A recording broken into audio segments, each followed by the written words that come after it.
Welcome back, everybody. Once again, you're listening to the Entrepreneurial Web. I'm your host, Jeremiah Fox, coming live from Brooklyn, New York, where this portion of the show, I will be joined by the owner of Fort Hamilton Rye, based in Brooklyn, New York here as well. My guest, Alex Clark. Alex, how the hell you doing, man? Hi, Jeremiah. I'm doing really well, man. Thanks for having me on the show. Finally. Nice shirt. Yeah. Nice shirt. Oh, yeah. Thank you. Hey, finally. I like yours too. We're twinsies. Why are you busting my balls? You were the one that couldn't come on the show. Yeah, well, shutdowns have their upsides. What can I say? You ain't got no job. That's right. Unemployment. Excuse. What can I say? It's a beautiful thing. Okay, so let's give everybody your backstory. You started a whiskey company, a spirits company here in New York called Fort Hamilton, named after the Fort Hamilton base in Bay Ridge, but also it's the name of the train station in our neighborhood where we live on the F. And there's some irony to that because our friend Alex here is from Great Britain.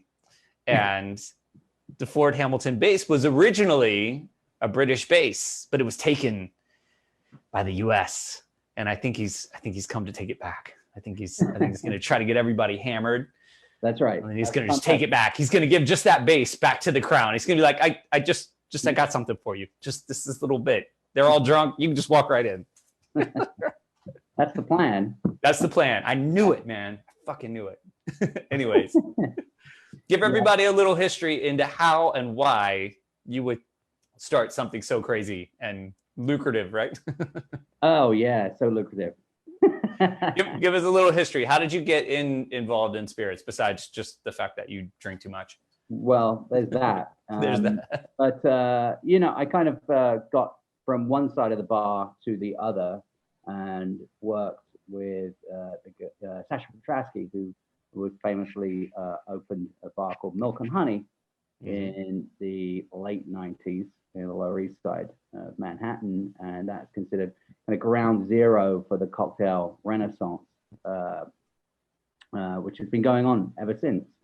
He kind of came up with this speakeasy style bar and was a kind of secretive, made beautiful cocktails using only the finest ingredients, went back into the history books to look at the original recipes and bring those back to life as something that had been replaced by sour mix and bright colors throughout the 70s and 60s, 70s, and 80s, but delving back into the origins of spirits and liquors and cocktails was what he did well, and has been emulated and copied by many others since. And yeah, yourself included.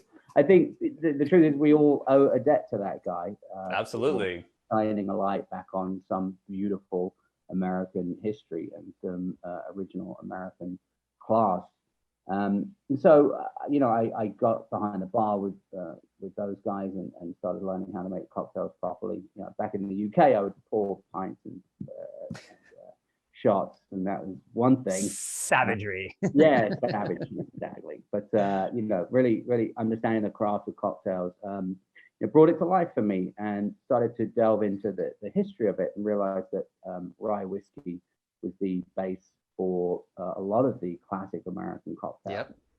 But back then in 2006, I think it was when I was doing this, there wasn't really any rye to be had in America. There was two brands really. There was Rittenhouse, which is an old Pennsylvania brand, which was snapped up by a Kentucky distiller and was produced down in Kentucky ever since.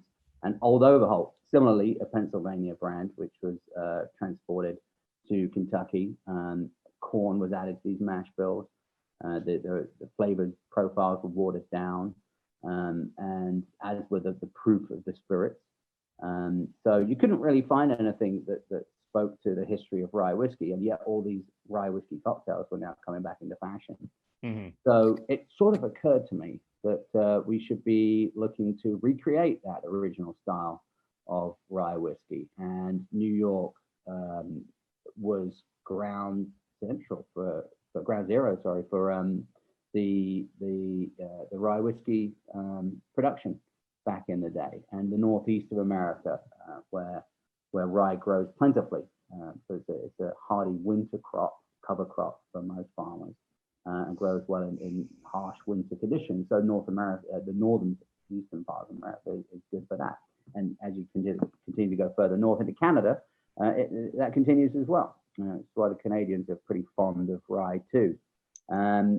So after I left the bartending with those guys, I started to launch as the director of sales, a brand called Widow Jane, which is quite a famous whiskey in New York, if not America now. It was one of the earliest craft whiskeys out of New York City.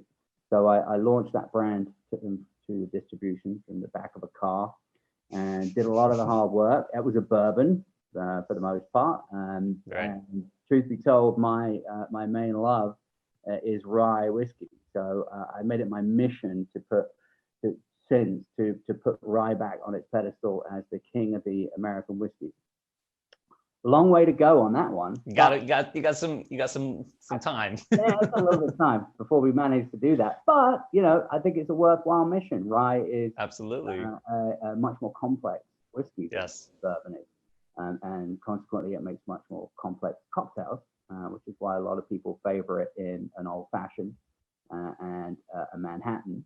And once people discover, you can convince someone to switch their bourbon Manhattan to a rye Manhattan, even if it's just one time, you can end up with a legion of fans because it's just better.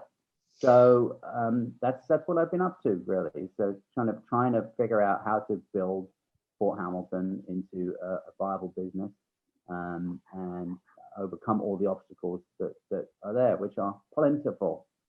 And not least of which is the need for inventory, and that's really the biggest thing I've been dealing with for the last 4 years is building up inventory.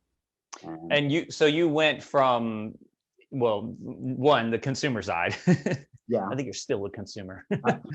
Two, you were on the service end, much like myself, where mm-hmm. you were selling it to consumers, and then you transitioned to pretty much, I mean, I know you still bartend some, but your main goal right now is to supply restaurants and retail stores with your product, with a product. So you've gone to the supply side now. Yeah, moving up the chain, I guess. Is that? I think you make less money now, though. Definitely. There's like that yin and yang to it, There is, but I guess rather stupidly, I don't think I set out with money being the goal here, right? Or rather sensibly. Yeah, we're in the same boat. I'll be disappointed by the lack of money.